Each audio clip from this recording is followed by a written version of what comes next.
আজকে ইউটিউবেতে নতুন আইডি খুলছি আমি। আপনারা আশা করি সবাই ভালো আছেন। আমি নতুন নতুন খবর দেওয়ার জন্য আপনাদের এই ইউটিউব চ্যানেলে আসলাম।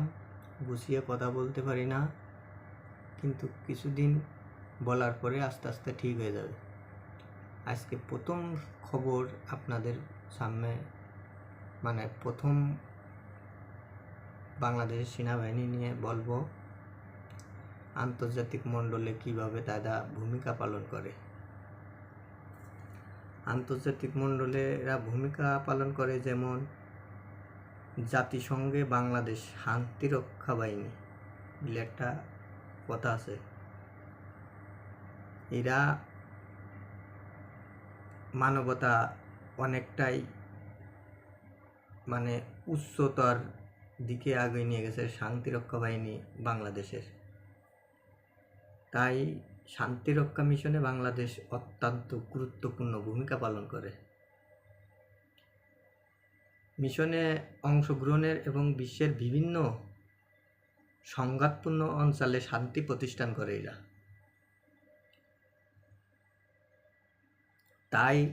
তাই বাংলাদেশের আন্তর্জাতিক প্রভাব বেড়েছে। জানেন প্রভাব বেড়েছেন কি? প্রভাব বেড়েছে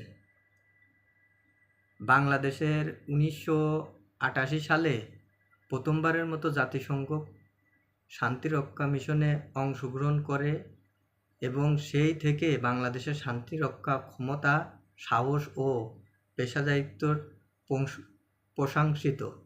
বহুত প্রশংসিত। বাংলাদেশ সেনাবাহিনী এদের মানবতা অনেকটাই বড়, উচ্চ লেভেলে। বিশ্বজুড়ে বিভিন্ন দেশের যেমন বিশ্বজুড়ে বিভিন্ন দেশে ছড়াই ছিটে আছে, যেমন কঙ্গো, লেবানন, সুদান, লাইবেরিয়া, মালি সহ আরও অনেক স্থানে বাংলাদেশের শান্তিরক্ষা বাহিনী নিয়োজিত আছে। এরা কিন্তু জীবনের ঝুঁকি নেই সেখানে দেয়। এখানে কিন্তু যেমন বিরোধী দল আছে এবং সরকারি দল আছে। তাই সরকারি দলের টিকে রাখার জন্য জাতিসংঘতে পাশ হয়, ওখানে শান্তিরক্ষা বাহিনী পাঠানো হয়। বিরোধী দলেরা কিন্তু দু একটা গুলি করেও কিন্তু মারা দেয়, খুব রিস্কের ব্যাপার। এখানে এরা জীবন বাজি রেখে এরা শান্তিরক্ষার কাজে নিয়োজিত আছে। এখানে বুঝতে হবে সব দেশের সেনাবাহিনীরাই কিন্তু শান্তি পালন করে।